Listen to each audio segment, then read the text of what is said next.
Oh, you know what? Can you go turn that radio down?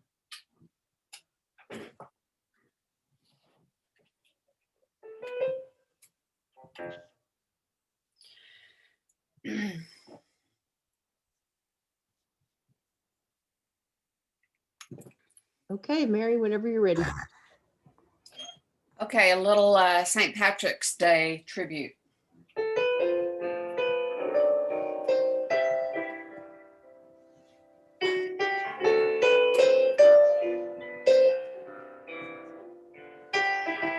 Sound.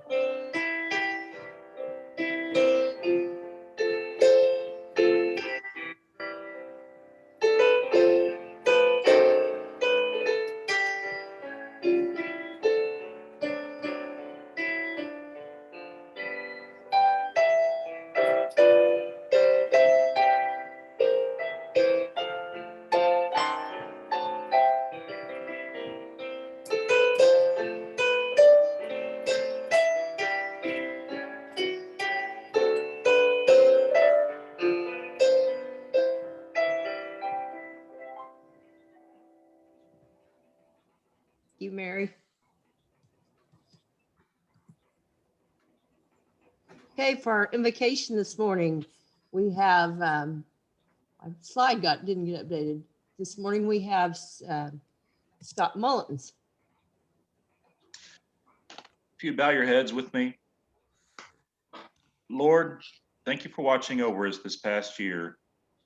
My prayer today is for optimism. And as we recover from 2020, I pray that we maintain momentum with the decreasing numbers related to the pandemic. Lord, everyone, as you know, is on a different part of the spectrum of happiness at any given time. It's easy to feel optimistic when things are going well. I pray that no matter where someone is on that spectrum, that they find one single reason for hope and focus on that and cultivate it and embrace optimism as we go forward this week. Make it a priority the rest of this week. Let others know that we're optimistic, whether it relates to health, family, finances, business, or some personal struggle.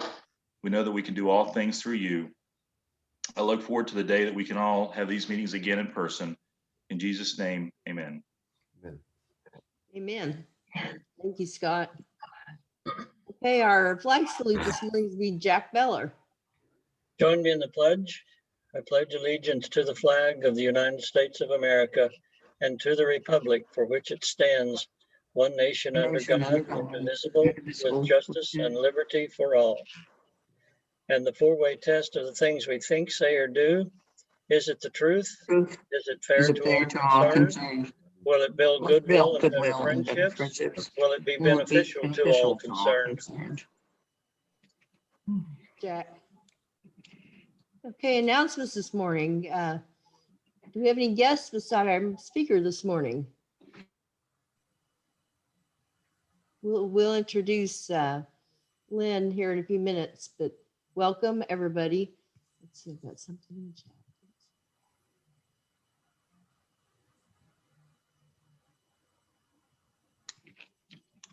Kimberly's here.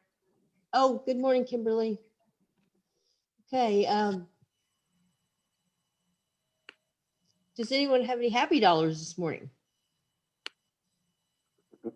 I have a happy dollar. Pets was this last week remotely, and myself, Jennifer, David Imey, David Shirley, Linda Holt, and Bob Dill were in attendance for this. And was anyone else there online? I think Jane was there in the background being tech support. Oh, and actually,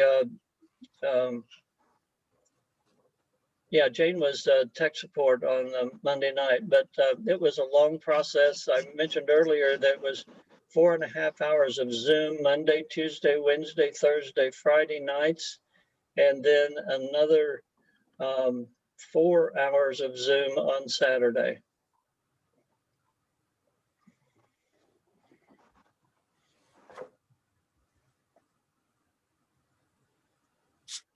Thanks, Jack. Do we have any other happy dollars? Susan, do you have one? Yeah, I do. Okay. I have $5 happy because my son got his second vaccination yesterday. Oh, yay. Yeah. I'm looking forward to mine next week Oh, good. and whatever wrath it brings with it. It seems like everybody has such a different reaction on that second one. So Yes. Hopefully. So- good luck. I hope it goes Thanks. well for you. Thanks. I could use a break. Well, I didn't have any problem at all with mine, either one of them, Great, first or second. great. Great. Do we have any other happy dollars this morning?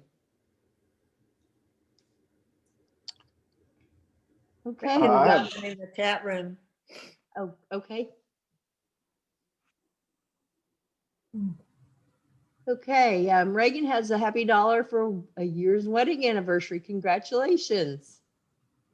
And I have a happy dollar for Reagan because I got to see her and her hubs on their anniversary. We were out at the same restaurant. Oh, nice. It was great to see her. I bet. I bet. Anybody else happy dollars? Okay. Jim Costello was raising his hand there. Okay. I'm sorry. I can only see 5 of you at a time. Jim. So $5 happy. I've had my vaccine, both shots. And in the last month, we sold the businesses and we closed on our old house. So we are fully retired except for the accounting to finish up everything. So very happy to be retired. Congratulations. Yeah. Woohoo. I asked Thank you have you. any big travel plans, but number one, COVID, but number two, you and your wife seem to be globetrotters anyway, even when you're working.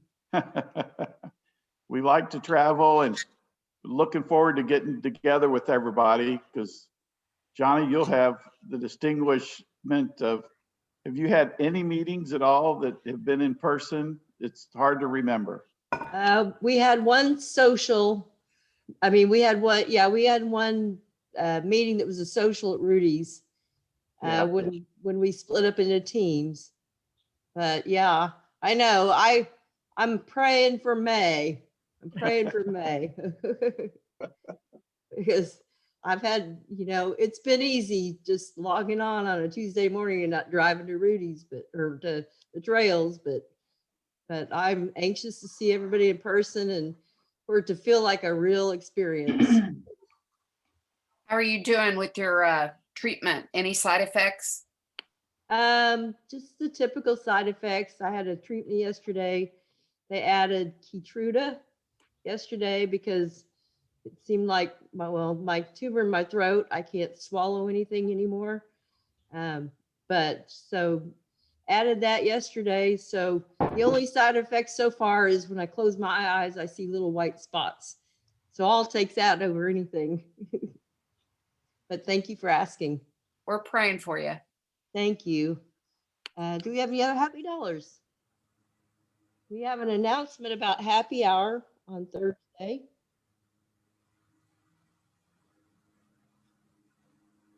Was that you, Jennifer? She might have had to leave. I know I she's can make it since I think we're on the same team, but it's at Blackbird and I'm hoping we can be outside on the porch, but did I read that it started at 5:30? I think that's what or maybe it's earlier than that let me on look Thursday. Let me look at my email quick because I think that's right. I think it's 5:30, but I could be wrong also. Yes, it's 5:30 to 7:30. okay, great. 5:30 to 7:30 at Blackbird. Come. It's always so good to see everybody in person. Last time we had great discussion. So if you can make it, even if you don't want a libation, come and visit. So we hope to see you on Thursday. Don't forget about the district service project, April 24th. We should be getting details soon as to who our group will be. And what we're tasked to do in the meantime. And I learned this week we're going to be wearing our vests that we wear during crossing guards. Thank you very much. But anyway, so keep that marked on your calendar. Does anyone else have any announcements?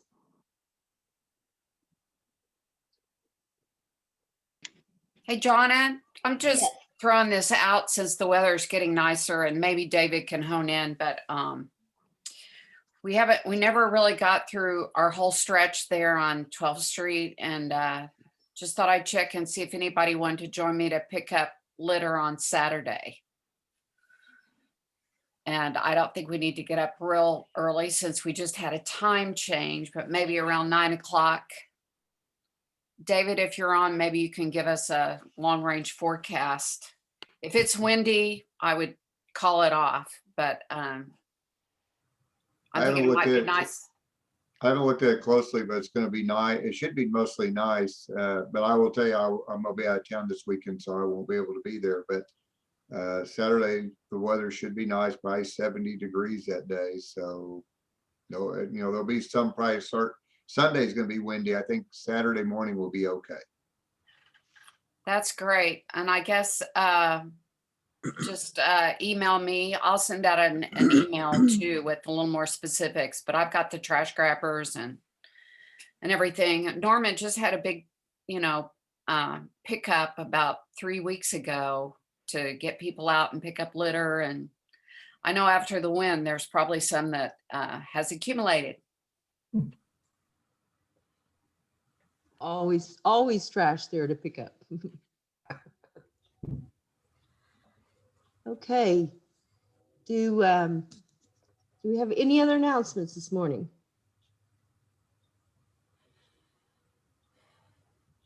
Michael Ridgway, are you on the call this morning? Yeah, I am. Okay, great.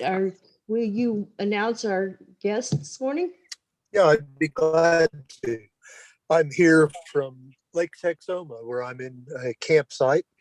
The miracles of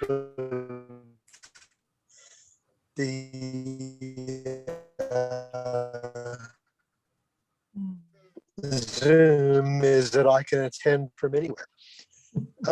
Hope to prisoners at Joseph Harp Correctional Center, and we've worked on a parole application for a inmate down there, and in that process we met his sister, and in turn were introduced to Lynn Christopherson. Lynn used to live in the Noble area. She has worked in the area of advocacy and working for parole, both at the policy level and at the individual level for a long time. She now lives up in Tulsa, but she's also able to join us from Tulsa. So I'd like for everybody to welcome Lynn Christopherson.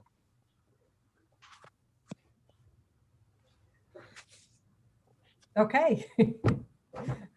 Zoom is a miracle, I think. I've been able to reconnect with people from all over the world, and it's been pretty cool. I want to thank you all for welcoming me and for inviting me to take this opportunity to speak about the parole process in Oklahoma. And at one point, I'm going to want to share something on the screen. So whoever's in control of that, if you can make that possible, that would be great. You should be able to take over control at any time. Okay, great. Thank you. I'm kind of new to that. Thank you for letting me experiment with you all. My plan is to speak for about 20 minutes, and then we'll have a question and answer period afterwards. You can either put your questions in chat, or we'll do the raising hand at the very end. And I'm open to any questions you might have. Also, I wanted to make clear that I'm speaking from the perspective of a relative of a prisoner. Even so, victims of crime are never far from my mind and my prayers, and their families too. In the parole process, victims and prosecutors are notified when a prisoner is being considered for parole, and they are invited to submit letters and make protest appearances. And I fully support that part of the process. I've also found that unless you know someone in prison, most people have no idea what the process is like. And I include in that category legislators who make laws about parole and prosecutors who seek sentences with parole considerations in mind. I would also suggest that you, as taxpayers and fellow citizens, have a very vested interest in how your tax money is being used. So I was like that in that valley, in that being of ignorance and unknowing until I found myself with a family member in prison. And during the first 19 years of their incarceration, they were not eligible for parole. And I would listen in the visiting room and the visiting line to other people talk about their experience with parole. No one seemed to have the same experience or even the same answers to questions they would ask. The whole process seemed surrounded by mystery, and it seemed very subjective and arbitrary. Frankly, I found myself grateful to not be on that emotional roller coaster ride of soaring hope and plunging disappointment. But everything changed for me in 2012 when my family member became eligible for parole through a post-conviction relief order. All of a sudden, we were preparing for a parole hearing, and I realized how little I actually knew about that. And I am going to put, okay, can you all see that chart? Okay, I wanted to tell you a little bit about what I've learned over the past 10 years about what that parole process is. And I'm a visual person. Visual images help me hold facts together. For most prisoners, there are two parole paths.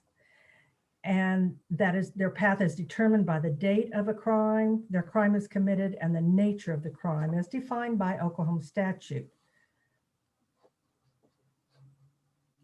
When you are eligible for parole, which is up here at the top, that is determined by Oklahoma statute. And it gets very complicated because the statutes have been changed over the years. The most notable change was in 1998, and that is when the requirement to serve 85% of your sentence before parole consideration was made law. That's when you get on the parole path. Which path you get on is determined by the nature of your crime. Again, that's defined by statute, and it does frequently change by legislation. If you are serving time for a nonviolent crime, the Pardon and Parole Board has the authority to directly parole you with or without conditions. You will be considered annually unless you have misconducts. Your prison conduct may limit your ability to have a personal appearance, but usually your consideration will be annual. You will have a personal appearance, and the Pardon and Parole Board can actually parole you. If you are serving time for a statutorily defined violent crime, the path has 3 stages. At the first stage, the Pardon and Parole Board will do what is called a jacket review. The members will review DOC records and recommendations and any protests that prosecutors and victims have made, usually in writing, and any information you and your supporters may choose to submit.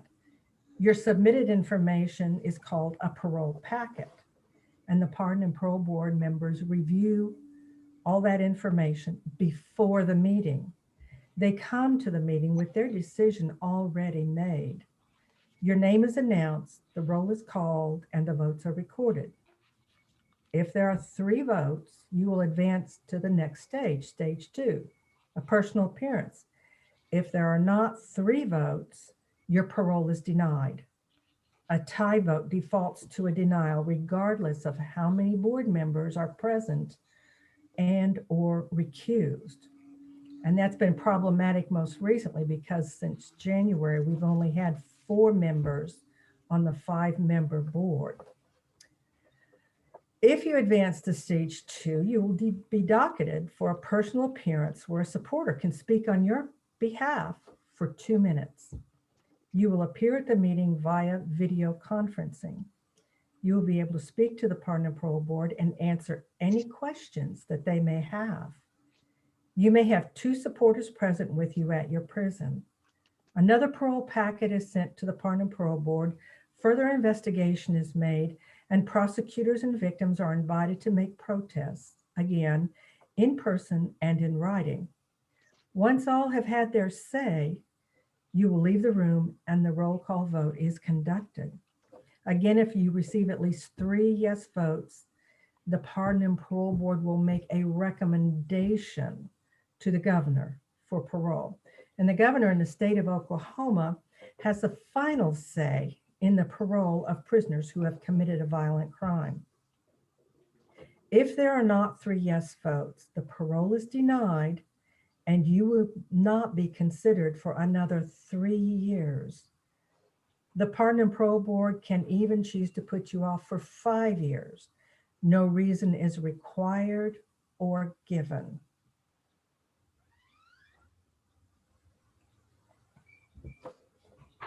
That's the basic process. So in 2012, I went from being very grateful I didn't have to get on that emotional roller coaster to charging ahead full steam. We were not optimistic about my family member's first parole consideration in October, but we did our best. I gathered a parole packet of support letters, parole plans, all limited to just 10 pages, and mailed 5 hard copies into the Pardon and Parole Board. I had to wait until the Monday after the jacket review, 7 days later, to call and find out what the results were. When I heard the results, I sat down hard. My family member had actually been passed to stage 2 on their very first parole consideration. This was most unexpected. And we only had 3 weeks to resubmit the parole packet in time for the November personal appearance. We arranged for our priest to be present and appear with me and my family member at the prison. None of us really knew what to expect. The chairman announced my family member's name, the crime, and that the county DA had protested in person and by letter, but he named the wrong county. At that point, the video disconnected. We sat for 5 minutes wondering what to do, how to correct that error. When the connection was reestablished, the chairman did correct the county name. My family member was questioned primarily about the crime he had committed, which he wasn't expecting. There was very little discussion about his good conduct during the past 19 years in prison. The chairman did ask about his participation in a new program. The program was called the Victims Impact Listen and Learn program. My family member had submitted an apology letter, but had not heard if it was accepted into the apology bank. The chairman encouraged him to follow up on that. At this point, my family member was dismissed and I was present for the vote. There were 5 no votes. While not surprised, I was surprised at how discouraged I was. As I was rising to leave, though, the chairman stopped me and he said, "Don't be discouraged. This vote is not unusual for a first appearance. Keep encouraging your family member to do what they are doing. It may be different next time." So over the next 3 years, my family member focused on the Victims Impact Listen and Learn program. They found such value in the program that they helped with the classes. I focused on finding out what the DA's specific objections were. I learned by looking at the Pardon and Parole Board website that I could get a recording of that protest. It took almost 2 years of phone calls and emails to get a CD, not of the DA protest, but of our own personal appearance. After that, I went straight to the DA office. No one there knew what I was talking about. whether I used the term DA narrative or protest letter or appearance. But I did have a chance to meet in person the two attorneys responsible for responding to parole considerations. And I got their business cards and followed up with letters. The next parole consideration was in 2015. During that time, my family member received no misconducts. And in fact, their last misconduct was in 2003, 12 years earlier. I'd begun attending partner parole board meetings in Oklahoma City. I needed to know the people I would be writing a support letter to. We had such a short time to make our case. I wanted to know and really understand what kinds of things they were looking for. They were all new members since 2012, and I was determined to understand the process. And I will say that under a new executive director, much more information was available on the website. The staff was helpful when you called their office. Uniformity and transparency were introduced, and I believe that most participants, victims, their families, prosecutors, and prisoner families had greater confidence in the work of the Pardon and Parole Board. By October of 2015, we were somewhat hopeful after the positive experience 3 years before, even though this new board seemed harsher. The 10-page parole packet was sent in by the required deadline.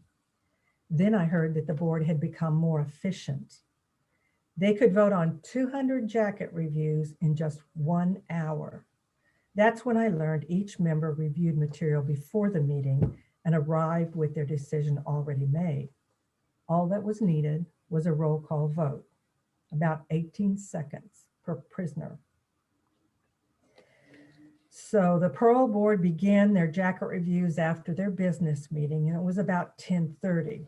The monotony of the roll call vote is absolutely mind-numbing, and it was disheartening. No after no after no. When my family member's name was finally called out with my pen poised to record the vote so I wouldn't have to wait 7 days, I heard the vote. No, no, 5 no's. 3 years earlier, he had gotten 3 yes votes at this stage, and no misconducts, more programs in college, another recommendation from the parole investigator, and yet he was denied. Why? I just couldn't understand. I tried to stay at the meeting, at least until a break, out of respect, but I found that I simply couldn't. I had to get outside and get some air, and I left for home. In a phone call that evening, I told my family member what had happened. The question that they kept asking me over and over again was, what do they want me to do? If I only knew what else to do. And the Pardon and Parole Board is not required to give any reason for the decision. That's changed now, but I don't know how helpful their reasons given are. But at that time, no decision had to be justified. And in fact, I'd heard that stated at the meeting several times. We don't have to give you a reason for our decision. The next parole consideration wouldn't be until 2018. Our frame of mind initially was, why bother? It's a roll of the dice. There is no rhyme or reason. There were parole board members openly stating they would not parole anyone convicted of a violent crime.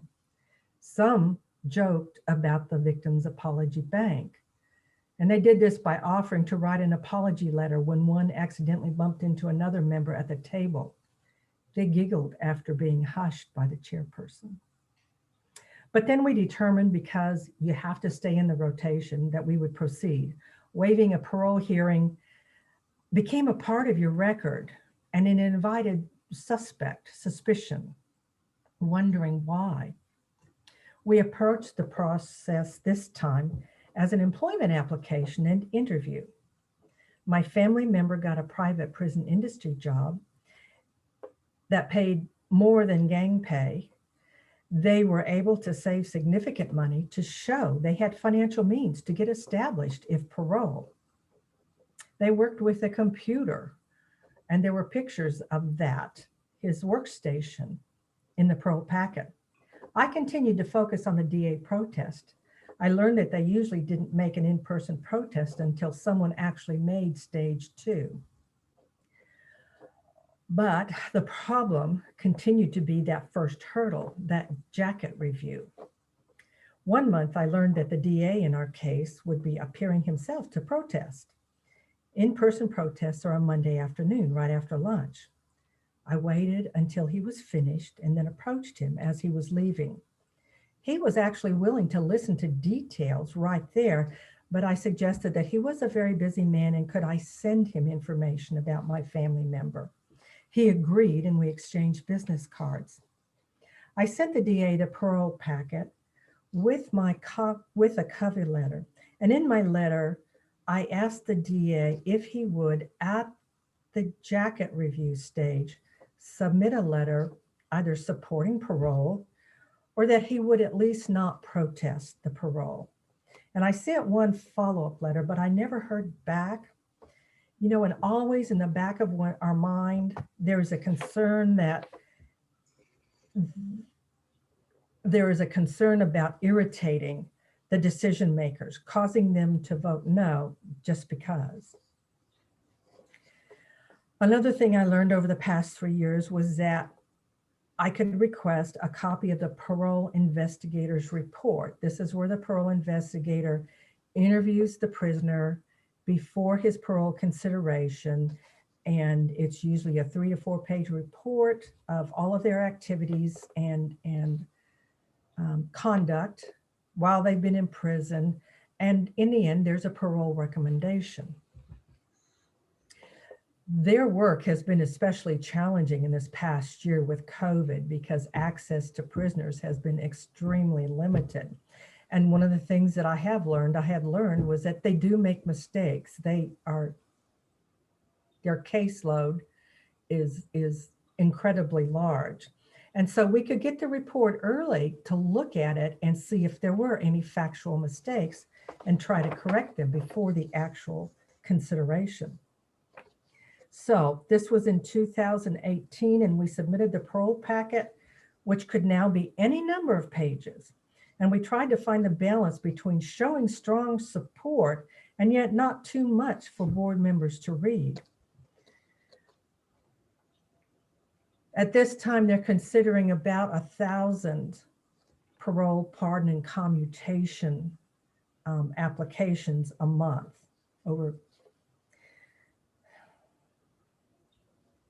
My family members' work experience and financial security were documented. There were many letters of support from DOC staff. These were people who had actually lived with my family member for the past 20 years. I'm also politically active in that I vote and I try to develop a working relationship with my state representative and senator. I always talk to them about criminal justice reform, and I always invite them to pardon and parole board meetings, offering to introduce them to board members who are delighted to have legislators' input and interest. And my current representative was indeed interested. And after a year and a half of asking, my representative was finally able to attend a pardon and parole board meeting. She knew my family member. I'd sent her information. But to be clear, I never asked my representative to intercede on my family member's case. They simply offered to be present for me as support and as an educational opportunity, and I gratefully accepted that offer. So by this time, there were once again 4 new members, different from 2014. The only remaining member from before was the son of the prosecuting attorney in my family member's case. A note here, board members have always been clear about not discussing an individual parole consideration outside of the pardon and parole board meeting. I would visit with them about paroling philosophy in general. The jacket reviews happen on Monday, and they happen around their business meeting, protest appearances, and pardon application hearings. My family members' last initials were laid in the alphabet. And so it was about 4 o'clock when we finally heard the vote. Once more, there was cause for me to gasp. We got 4 yes votes. One of the harshest members even said to a fellow member, "Now don't fall out of your chair. I'm going to vote yes on this one." The only no vote was the son of the case prosecutor. Hope began to creep back in. And by now the Pardon and Parole Board's workload had really increased, and it would be 2 months instead of just 1 before my family member could make their personal appearance. And while I had learned and I knew that only 2 people could be present with the prisoner at the prison, any number of people could be present at the actual Pardon and Parole Board meeting in Oklahoma City. So our plan was 2 friends were with my family member at the prison, and I spoke at the parole board meeting, and I was sitting face to face with the members and had several friends and family members there in Oklahoma City, and we could all see the video feed from the prison. This was the first time that the parole board members realized that there was a relationship. For 3 years, I'd been watching other family members speak in support of their loved ones, and I wondered what I could possibly say. I would watch other people primarily speak in terms of grandparents raising grandkids needing the parents' help at home, parents needing their children's help because they were getting older. I pondered how to put a face on this person and help the Pardon and Parole Board get to know my family member. And so what I did was I spoke about his last misconduct that was 15 years before and how he responded to that misconduct. 2 minutes doesn't last very long, and the timer rang and I wrapped it up. And then there were more questions of my family member. One board member interjected a humorous note. He said that he was planning on voting yes until he saw the college credits from LSU. It took a minute for us to realize the joke because our apprehension was so high. We gratefully chuckled. My family member was dismissed, and the rest of us waited for the roll call vote. Yes, yes, yes. There were 3 yes votes, but then there were 2 more. A unanimous recommendation for parole. There were a couple of prison phone calls that evening, not just the usual one. We took a breath and celebrated on the next visiting day. Then began the 3rd stage in the path, the governor's decision. This was really new territory. So few made it this far. I'd become acquainted with the current governor's parole coordinator, but we would have a brand new governor in January with no governmental work experience. No one knew who the governor would retain on his staff. Governors were notoriously cautious about parole early in their tenure. Because my family member was going to Maine for work and to live with other family there, something called an interstate compact had to be arranged. This stage is when we learned how dependent the parole process is on DOC case managers for communication and other functions. I was informed that interstate compacts are initiated by the DOC case manager.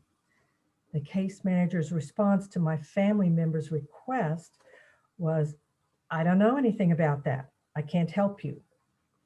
Some perspective here may help you understand. In 1998, when my family member first arrived at this prison, there were 4 case managers on the unit. Now there was just 1, and he was new and untrained. By mid-December, the current governor had ceased considering parole recommendations. And he thought that we knew what would happen, flew out the window. All I could do was keep checking in with the governor's office. I was told I would be called. Thankfully, I had learned another thing about documents that get filed with and are available on the Secretary of State website. That's how I learned that the governor had signed the parole certificate on March 4th with an effective date of March 13th. Smooth sailing now, right? Well, I immediately sent a copy of that parole certificate in black and white, sent a copy of the certificate into my family member, thinking that seeing it in black and white would just make it more real. And when you leave prison, you have to, it's like leaving high school or college, you have to check out with various departments, make it, all the library books are returned, DOC stuff is that has been issued is returned. And the last department was the records department. There, my family member was told he'd have to wait until they got the certificate from the governor's signature. Mind you, this was 7 days after it was signed. That's when my family member showed the copy that I had mailed in with the required signature and effective date. I can't repeat the response from the staff, but they did have to hustle. So on March 13th, I was able to pick up my family member and all their stuff.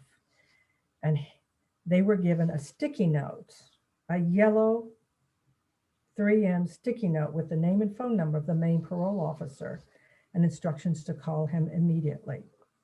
The stated report to Maine date was April 8th. The next 2 weeks are a story in and of themselves. I will simply say that 14 days later, when I was returning from Maine, I received a phone call from DOC Probation and Parole. They asked if I had any idea where my family member was. I just shook my head. I tell you this not by way of criticism of DOC and the Pardon and Parole Agency. My point is that these two state agencies have been grossly underfunded and understaffed with completely inadequate computer equipment and systems. And this has been true for years. If we're going to incarcerate so many people, we need to provide the resources to do so efficiently, humanely, and professionally. Well, my family member is 2 years free and doing very well. Last year, I was asked to help a friend of ours from the same prison. Michael referred to him. He was barely 18 when he committed his crime. He has now served 50 years. His work and conduct history are excellent. He serves the prison community through peer counseling and 12-step sponsoring. He's made it to the governor's desk 3 times. I helped him prepare for his jacket review in November 2020. He only got 1 yes vote. He was denied. His parole plan was even stronger than my family member.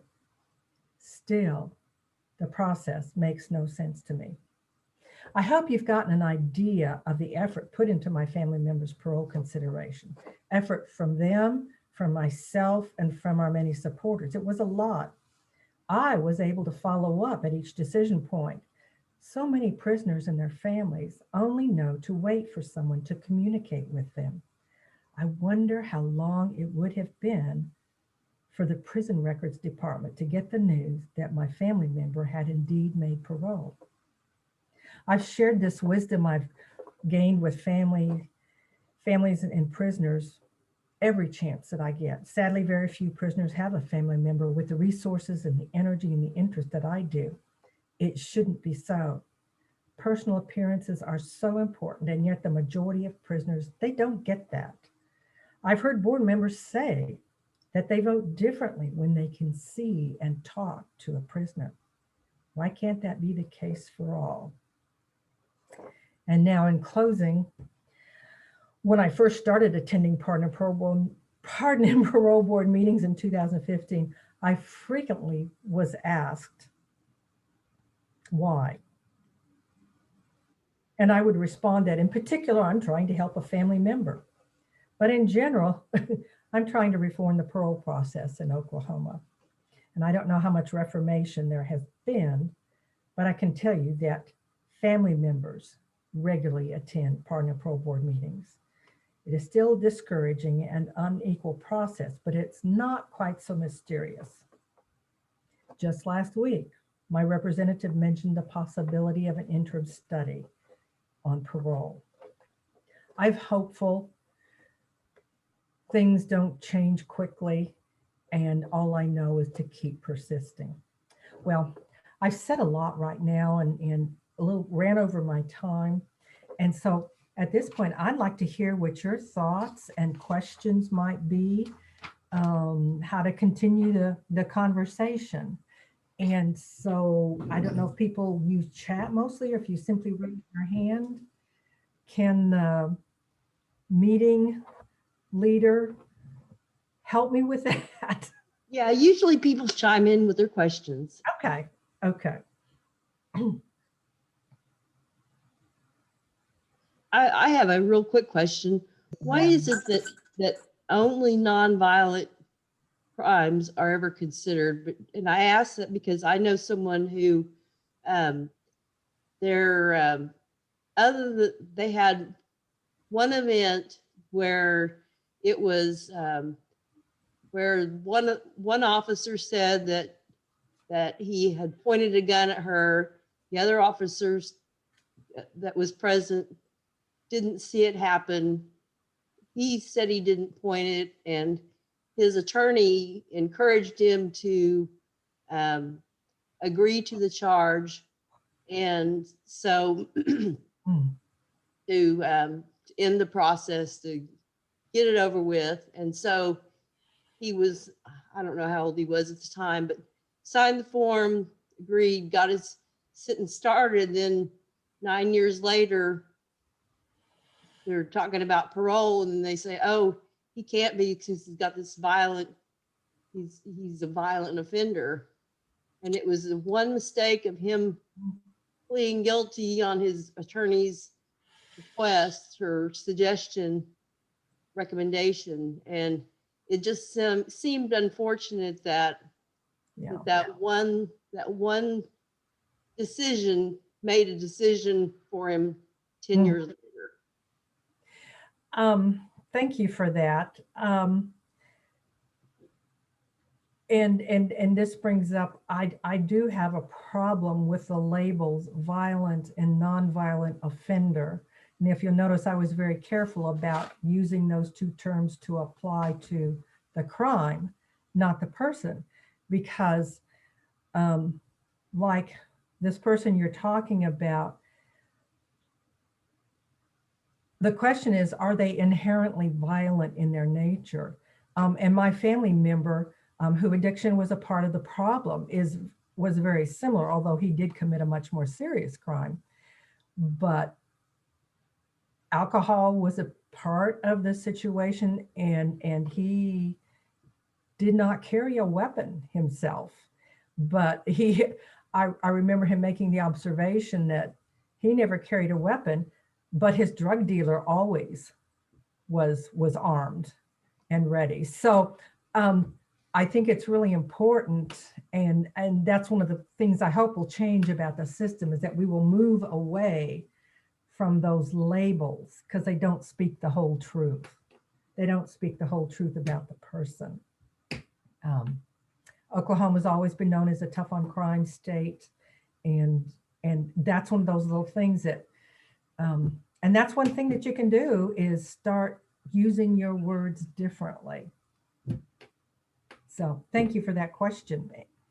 And what you said is very true, that because I grew up in a bubble, and I felt like, I never used drugs. I never, I was Ms. Straight and Narrow. I always believed the only people in high school who got pregnant were those, or the only people having sex in high school were those who wound up pregnant. And I just lived in a bubble and felt like every criminal deserved the death chamber practically.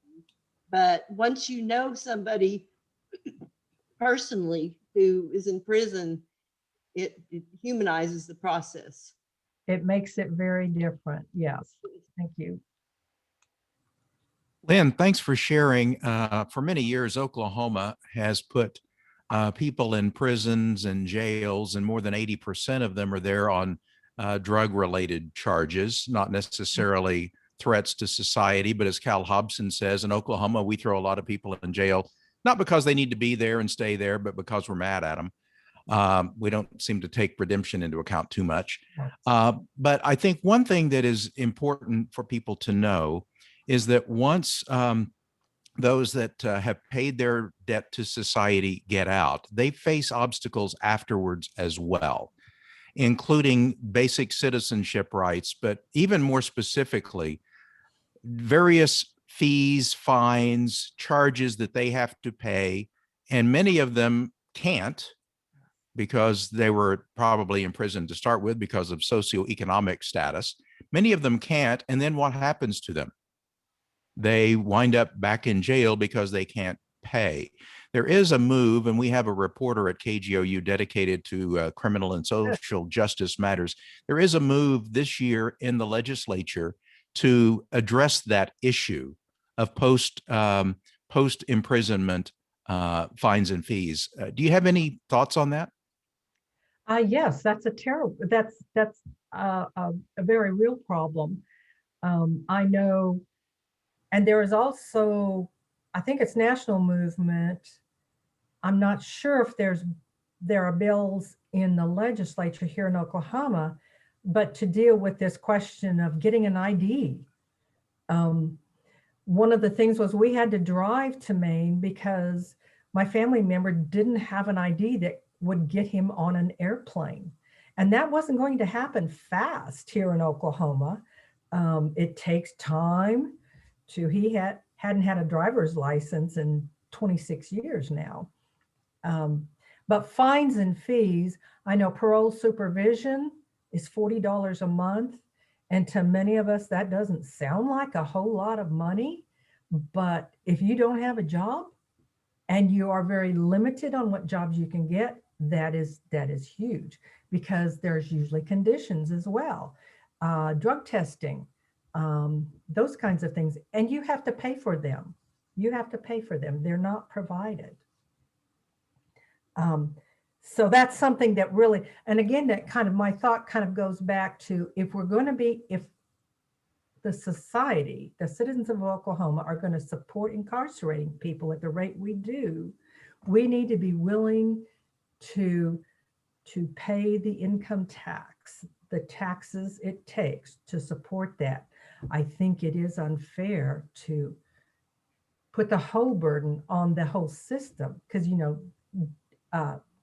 public defenders, DA offices are more and more supported by those fees and fines that can't be paid because the offender, the parolee can't get a job, or a job that pays enough to support himself. It's a vicious circle. And I think that really needs to be changed, because it makes no sense to me to put someone back in a very expensive prison because they can't pay their supervision fee. Thank you. Yeah. Hey, Lynn, I had a quick question. Those expenses that you were talking about that the prisoners will have to pay once they get out, is that pretty standard in most states, or is that just an Oklahoma thing? Or that it does vary. Again, the DOC and Pardon and Parole Board processes are unique to each state. And for example, my family member would have been assessed $40 a month here.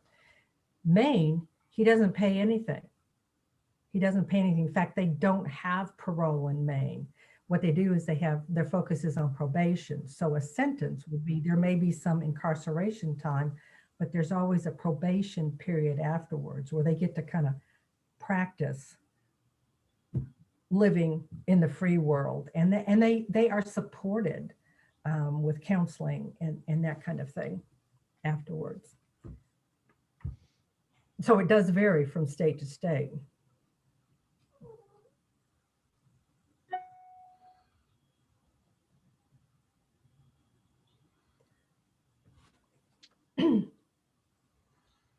Lynn, I just want to say thank you for coming. I think it's been real educational, and I've got 100 questions in my mind, but I'll save them and ask you offline.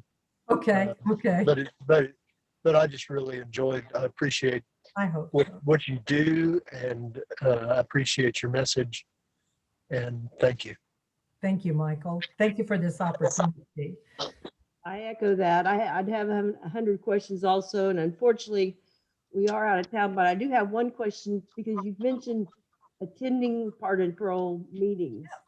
How would one do that to become more educated?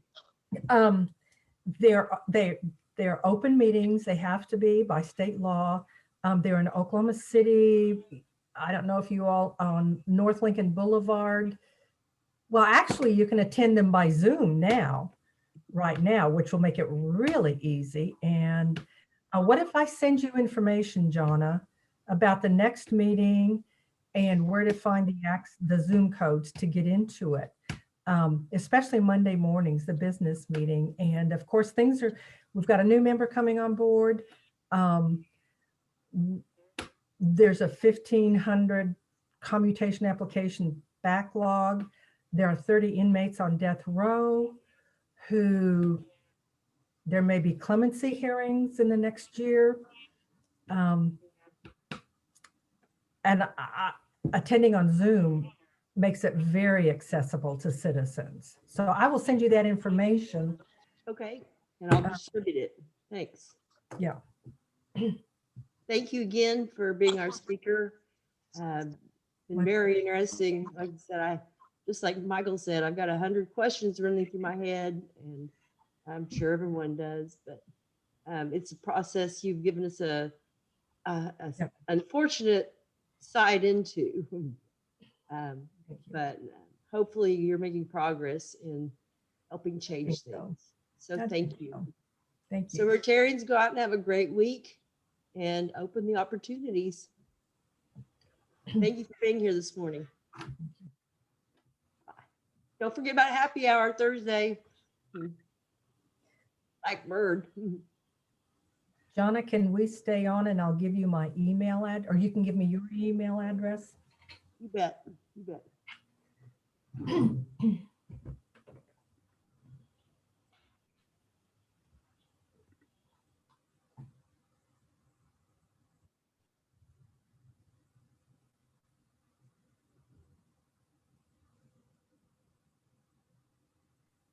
I apologize. I've had a horrible cough for 4 weeks and gave myself a dose of Dayquil while we were on. I'm also on a feeding tube, so my only option is give it liquid through my stomach. So,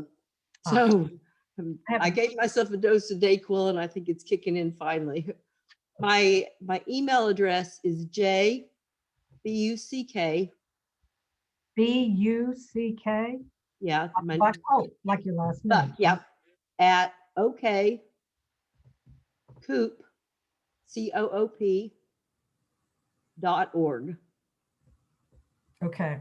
Yes, I'll send you some links and information about the Department Pro Board. And thanks for being vulnerable enough to share about your.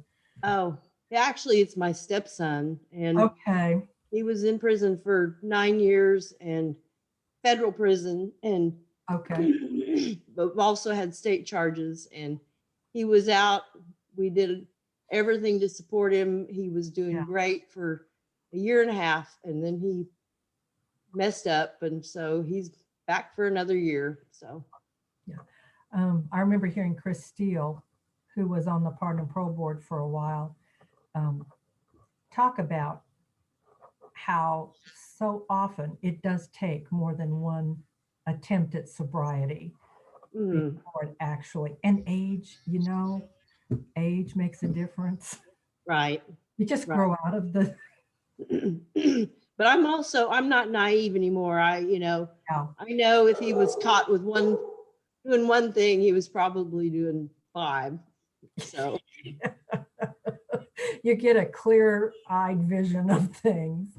Well, and also you get a clear. It's so unfortunate that because the families pay the price. Yes.